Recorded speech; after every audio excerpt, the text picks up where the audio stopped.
श्री नवनाथ कथासार अध्याय 4. देवीच्या भैरवांची व दासींची फजिती, देवीचे दर्शन. मच्छिंद्रनाथाने सेतुबंद रामेश्वरास मारुतीशी सख्यत्व केल्यानंतर तो हिंगळा देवीच्या दर्शनास जावयास निघाला. ही ज्वालामुखी भगवती महाप्रदीप्त आदिशक्ती होय. जेव्हा मच्छिंद्रनाथ देवीच्या प्रचंड दरवाजाशी पोचला तेव्हा दरवाजावर महाप्रबळ अष्टभैरव उभे होते. त्यांनी मच्छिंद्रनाथास पाहताच ओळखिले व साबरी मंत्राने नागपत्र अश्वत्थाच्या झाडाखाली नाथाने सर्व देव अनुकूल करून त्याच्यापासून वरदाने मागून घेतले आहेत. तो ह्याचा कार्यभाग कितपत सिद्धीस गेला आहे याची प्रचिती पाहण्याचे त्याच्या मनात आले. म्हणून ते भैरव आपली रूपे पालटून संन्यासी बनले आणि दाराशी उभे राहिल्यावर तुम्ही कोठे जात वगैरे मच्छिंद्रनाथास ते विचारू लागले. तेव्हा त्याने सांगितले की देवीचे दर्शन घ्यावयाचे माझ्या मनात आहे, म्हणून मी आत जात आहे. असे सांगून मच्छिंद्राने त्यास विचारले की तुम्ही संन्यासी आहात, तुमची मर्जी आत जावयाची आहे की काय? त्यावर ते म्हणाले, आम्ही येथले द्वारपाळ आहोत. येथे दाराशी उभे राहून जे कोणी देवीच्या दर्शनास येतात त्यांच्या पाप पुण्याची चौकशी करून मग जो पुण्यवान व मनापासून दर्शनाची इच्छा करणारा असेल त्यास आम्ही आत जाऊ देतो. यास्तव तुझ्या पाप पुण्याचा आम्हास झाडा देऊन मग तू आत जावे. कोणी विषय विलासाचे दुष्कृत्य जर लपवून ठेवले तर आत प्रवेश करते वेळेस तो मध्येच दारात अडकतो, कारण त्यावेळेस दार अतिशय अरुंद होते. मग खोटे बोलून अडकला आहे असे पाहताच आम्ही त्यास मागे ओढून शिक्षा करतो. याकरिता तुमच्या हातून जी जी कर्मे झाली असतील ती सर्व सांगून येथे झडती द्यावी व मग दर्शनास जावे. अष्टभैरवांचे असे भाषण ऐकून मच्छिंद्रनाथ म्हणाला, मी पाप पुण्य काही एक जाणत नाही. माझ्याकडून आजपर्यंत जी जी कर्मे घडली ती सारी ईश्वरा प्रित्यर्थ केली आहेत. तशात आम्ही पाप पुण्यापासून अलिप्त आहोत. हे भाषण ऐकून ते संन्यासरूपी अष्टभैरव चकित झाले व म्हणाले, जन्मास आल्यानंतर तू केलेली कामे चपवून ठेवलीस तर येथे तुझा निभाव लागावयाचा नाही. मार खाऊन परत जावे लागेल. याकरिता काही वाईट असेल ते सांगून आत जावे, म्हणजे अंबाबाई कृपा करील व तुला दर्शन देईल. अशा प्रकारचा बराच संवाद होऊन शेवटी मच्छिंद्रनाथ म्हणाला की प्राण्यांना शासन करण्याकरिता मी अवतार घेतला आहे. मज पुढे तुम्हा मशकांचा प्रताप अद्भुत आहे असे माझ्याने म्हणवेल तरी कसे? हे ऐकून अष्टभैरवास राग आला व ते त्रिशूळ, फरस, गांडीव, तरवारी, अंकुश, बर्ची, गदा, भाले, कुऱ्हाडी अशी तीव्र शस्त्रे घेऊन युद्ध करण्यास सिद्ध झाले. मच्छिंद्रनाथाने जय जय श्री दत्त गुरुराज म्हणत हातात भस्म घेतले आणि मंत्रून म्हटले की मित्रा वरुणी देवा, माझ्या कार्यासाठी तयार रहा.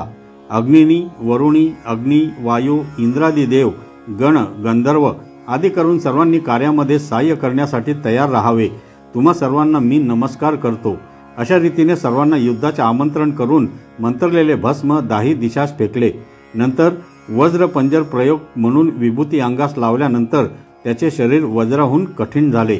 नंतर मच्छिंद्रनाथाने भैरवास सांगितले की तुम्ही आता आळस करून विलंब करू नका, युद्ध करण्यास तयार व्हा. न कराल तर तुम्हास माता पित्यांची शपथ आहे. ते ऐकून अष्टभैरवांनी रागाने तीव्र शस्त्रे सोडली, परंतु मच्छिंद्रनाथाने त्यास जुमानिले नाही. ती त्यास गवताच्या काड्यांप्रमाणे वाटली, परंतु त्या योगाने तिन्ही लोकात थरकाप होऊन गेला. त्यावेळी वासव शक्ती सोडण्यात आली. तिच्या आवाजाने ब्रह्मांड दणाणून गेले. तो अंबेने ऐकताच शोध करण्यासाठी आपल्या लावण्याखानी दासी पाठविल्या.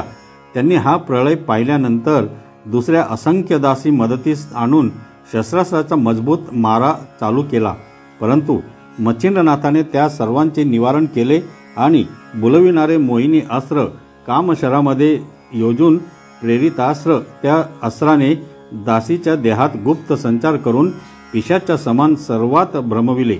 या प्रकारचा चमत्कार चालला असता विद्या गौरव अस्त्राच्या योगाने त्याने सर्वांस नग्न करून त्यांची वस्त्रे आकाशात उडवून दिली. नंतर माया अस्त्राच्या योगाने मच्छिंद्राने हजारो पुरुष त्या स्त्रियांपुढे निर्माण केले आणि स्मरण अस्त्राच्या योगाने त्या सर्व स्त्रियास शुद्धीवर आणले. त्यावेळी समोर हजारो पुरुष व आपण वस्त्ररहित असा प्रकार पाहून त्या दासी परम लज्जित होऊन रानोमाळ पळत सुटल्या. अशा स्थितीमध्ये त्या पळत असता भैरव कंठी प्राण धरून अत्यवस्थ पडलेले त्यांनी पाहिले. मग त्या पळून भगवतीजवळ गेल्या. त्यांची अवस्था पाहून आंबेला आश्चर्य वाटले. तिने काय प्रकार घडला म्हणून विचारता दासी म्हणाल्या, सुकृत सरळ म्हणून ही दशा प्राप्त झाली. कोणी एक जोगी आला आहे, त्याने या रीतीने आमची दुर्दशा करून टाकली. त्यानेच भैरवाचा प्राण कासावीस केला आहे. आता तुम्ही आपला गाशा गुंडाळून येथून कोणीकडे तरी पसार व्हा, नाहीतर तुम्हावर हाच प्रसंग येऊन गुदरेल असे आम्हास दिसते. अशा प्रकारे त्या दासी कावऱ्या बावऱ्या होऊन भगवतीस सांगू लागल्या. त्या भिवून गेल्यामुळे थराथरा कापत होत्या व त्यांच्या डोळ्यांपुढे तो जोगी दिसत असल्यामुळे भयाने आला आला असा शब्द त्या करीत होत्या. हा सर्व प्रकार भवानीने ऐकून घेतल्यानंतर तिला परम आश्चर्य वाटले. मग तो कोण आहे हे ती अंतर्दृष्टीने पाहू लागली. तेव्हा मच्छिंद्रनाथ या नावाने कवी नारायणाने अवतार घेतला असल्याचे तिच्या लक्षात आले. नंतर तिने सर्वांस वस्त्रे दिली आणि त्यासह अंबा मच्छिंद्रनाथाजवळ गेली. तिने अतिप्रेमाने त्यास हृदयी धरिले. तेव्हा तो जगन्मातेच्या पाया पडला. आंबेने त्यास मांडीवर बसविले व प्रताप करून दाखविल्यावर तिने त्याची तारीफ केली. शेवटी तिने त्यास भैरवांना सावध करावयास सांगितल्याबरोबर त्याने वात आकर्षण अस्त्र काढून घेतले. भैरव सावध होऊन पाहू लागले.